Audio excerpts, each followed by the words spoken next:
NVS के तैयारी करने वाले सभी छात्रों का स्वागत है इस वीडियो में। तो चलिए वेरी फर्स्ट क्वेश्चन की ओर हम लोग बढ़ते हैं बिना किसी टाइम की वेस्टेज के। तो चलिए वेरी फर्स्ट क्वेश्चन आपके सामने ये रहा।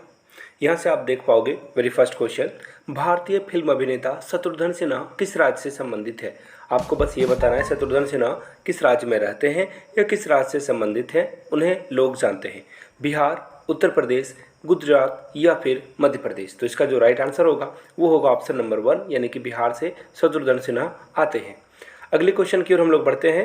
अलीगढ़ किस उत्पाद के लिए मशहूर है, यानी कि कौन सा प्रोडक्ट अलीगढ़ में बनाया जाता है। ताले बनाने के लिए, चूड़ी बनाने के लिए, आभूषण बनाने के लिए या कपड़े बनाने के लिए। तो देखिए ताला का नाम जब भी आए तो आपको एक ही नाम याद आना चाहिए, वो है अलीगढ़। तो राइट आंसर आपका क्या होगा, ऑप्शन ए हो जाएगा। अगले क्वेश्चन की ओर हम लोग बढ़ते हैं। क्वेश्चन नंबर 63, किस भारतीय राज्य में विशाखापट्टनम बंदरगाह स्थित है। यानी विशाखापट्टनम जो पोर्ट है वो पोर्ट किस राज्य में है। आंध्र प्रदेश में है, नागालैंड में है, मणिपुर में है या फिर ये महाराष्ट्र में है।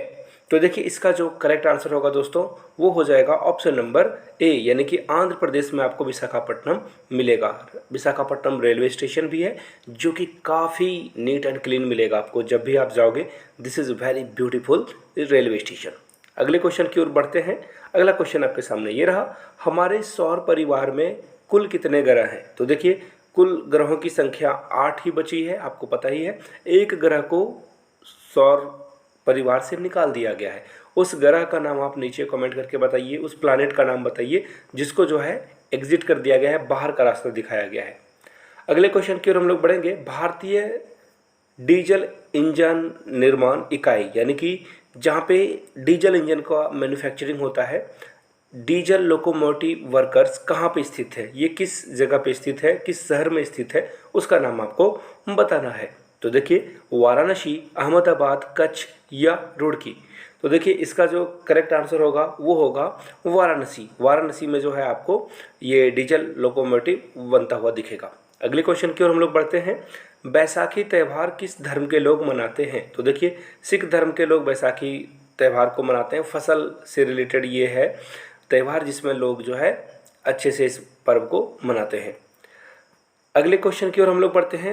शाहनामा किसकी कृति है। शाहनामा किसके द्वारा लिखी गई है। फिरदौस के द्वारा, अकबर के द्वारा, नवाब पटौदी या फिर गजल खान के द्वारा ये लिखी गई है। इसका जो राइट आंसर होगा, देखिए फिरदौसी ने जो है इस कृति को लिखा है, शाहनामा को लिखा है। अगले क्वेश्चन की ओर हम लोग बढ़ते हैं। चलिए अगले क्वेश्चन की ओर। नेक्स्ट क्वेश्चन आपके सामने ये रहा, मणिपुर की राजधानी का नाम आपको बताना है। तो देखिए मणिपुर की राजधानी का नाम है इम्फाल। देखिए जितने भी राज्य हैं सारे राज्य का नाम की राजधानी आपको हमेशा याद रखना चाहिए। मुख्यमंत्री और राज्यपाल का नाम याद रखिए, करंट अफेयर्स में ये क्वेश्चन हमेशा पूछा जाता है। अगले क्वेश्चन की ओर बढ़ते हैं। गोवा को पुर्तगालियों से कब आज़ाद कराया गया है। देखिए गोवा 1947 में इंडिया का पार्ट नहीं बना था, याद रखिएगा इस बात को। गोवा पुर्तगालियों से आज़ाद हुआ था 1964 में, यानी कि हम लोगों ने पुर्तगालियों को यहाँ से भगाया 1964 में। काफ़ी समय हो गया था देश को आज़ाद होने के बावजूद भी गोवा भारत का हिस्सा नहीं था। ऑप्शन ए करेक्ट हो जाएगा। अगले क्वेश्चन की ओर बढ़ते हैं। अनुच्छेद 370 के किस राज्य में लागू है। देखिए अनुच्छेद 370 अभी भी जम्मू एंड कश्मीर में लागू है। उसके कुछ जो अनुच्छेद में होते हैं ना भाग, वो हटाया गया है, याद रखिए इस बात को। अनुच्छेद 370 को पूरी तरह से निष्प्रभावी नहीं किया गया है। इसमें जो भाग होते हैं ना ABCD, जिसमें कि जो बातें लिखी गई थी कि यहाँ के ज़मीन को बाहर के लोग नहीं खरीद सकते हैं, तो वहाँ पे इस बात को लगाया गया है। तो याद रखिएगा 370 जम्मू एंड कश्मीर से ये जो है इस राज्य में लागू है। अगले क्वेश्चन की ओर बढ़ेंगे उससे पहले आपको बता दूं, अगर आप नवोदय की तैयारी कर रहे हो, KBS DSSS, तो सारे प्रीवियस ईयर क्वेश्चन पेपर जो हैं 200 क्वेश्चन पेपर आपको 100 रुपीज़ में प्रोवाइड कर दिया जाएगा, जो कि एग्ज़ाम के लिए बहुत ही इंपॉर्टेंट है। और अगर किन्हीं को नोट्स चाहिए तो 499 में आप नोट्स परचेज कर सकते हो। यहाँ से मेरी ईमेल आईडी देख लीजिए, yourmithunsingh@gmail.com पे मेल कर लीजिए। इंस्टा पे हो then do follow me @imithunsingh। चलिए अगले क्वेश्चन की ओर हम लोग बढ़ते हैं। Question number 72, east India company को भारत में व्यापार करने की अनुमति कब मिली थी। उस साल का नाम आपको बताना है। देखिए ये जो साल था, चलिए एक इसका तो आंसर मैं बता ही दूंगा, आपको नीचे कमेंट करके बताना उस मुगल राजा का नाम, उस मुग़ल बादशाह का नाम जिसने अंग्रेज़ों की कंपनी ईस्ट इंडिया कंपनी को भारत में व्यापार करने की मंजूरी दी थी। चलिए अब मैं आंसर बता देता हूं जिससे आपको थोड़ा सा हिंट जो है मिल सके। 1615 यानी कि 1615 ईस्वी में अंग्रेज़ों को यानी कि ईस्ट इंडिया कंपनी को इंडिया में व्यापार करने की अनुमति मिल गई थी। इस कालखंड में, इस टाइम पीरियड में कौन भारत को रूल कर रहा था, दिल्ली को रूल कर रहा था? कमेंट करके बताइएगा। अगले क्वेश्चन की ओर बढ़ते हैं। ईस्ट इंडिया कंपनी का भारत में पहला व्यापार केंद्र किस स्थान पर बना था? देखिए ये बहुत आसान क्वेश्चन है। सूरत में इन लोगों ने जो है फैक्ट्री लगाई थी। सूरत इसका राइट आंसर हो जाएगा। अगले क्वेश्चन की ओर हम लोग बढ़ते हैं। प्लासी का युद्ध किनके किनके बीच हुआ था, ये आपको बताना है। तो देखिए प्लासी का युद्ध ईस्ट इंडिया कंपनी और बंगाल के नवाब के बीच हुआ था। बंगाल के नवाब के बीच और ईस्ट इंडिया कंपनी के बीच प्लासी का युद्ध हुआ था। इसमें कौन विजय हुआ था, नीचे कमेंट करके आप लोग बताइए। ब्रिटिश भारत की राजधानी कलकत्ता से दिल्ली किस साल स्थानांतरित की गई थी? बहुत बार आई डोंट नो कि ये एंड टाइम पूछा गया है, हजारों बार ये क्वेश्चन अलग अलग कॉम्पिटिटिव एग्जाम में पूछा जा चुका है। इसका जो राइट आंसर होगा 1911 में ब्रिटिश ईस्ट इंडिया कंपनी की जो राजधानी कलकत्ता से दिल्ली की गई थी। अगले क्वेश्चन की ओर बढ़ते हैं। भारत के प्रथम गवर्नर जनरल का नाम आपको बताना है। तो देखिए William Bentinck is the right answer. William Bentinck Bharat के प्रथम गवर्नर जनरल थे। चलिए अगले क्वेश्चन की ओर बढ़ते हैं। ईस्ट इंडिया कंपनी ने टीपू सुल्तान पर किस साल में विजय पाई थी?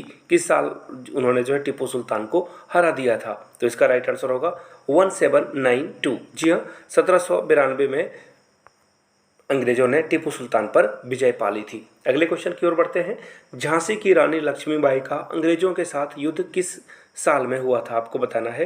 तो देखिए इसका जो राइट आंसर होगा वो होगा 1858 ईस्वी में।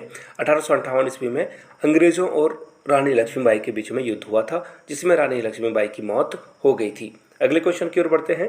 कांग्रेस में गर्म दल के संस्थापक कौन थे? इनका नाम आपको बताना है। तो देखिए बाल गंगाधर तिलक जो कि गर्म दल के नेता थे। देखिए कांग्रेस में दो दल था, गर्म दल और नरम दल। गर्म दल जो कि हिंसा में विश्वास रखते थे और अहिंसा वाले नरम दल हुआ करते थे, जिसको अगुवाई गांधी जी किया करते थे। आखिरी क्वेश्चन आज का।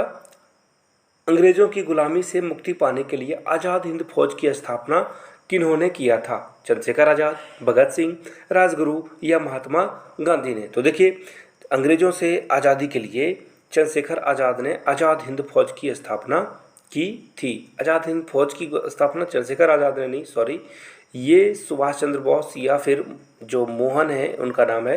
मैं जब वीडियो एडिट करूंगा तो यहाँ पे आपको राइट आंसर दे दूंगा। अभी मैं थोड़ा सा कन्फ्यूज़न में हूँ, मैं एक बार देख लूँगा अच्छे से, फिर आंसर आपको यहाँ से दे दूँगा। वीडियो आपने यहाँ तक देखी, इसके लिए आपका बहुत बहुत शुक्रिया। प्लीज़ वीडियो को लाइक कर दें, नए हो तो चैनल को सब्सक्राइब कर दें, घंटी वंटी का बटन नहीं दबाया है दबा लीजिए। Thank you so much.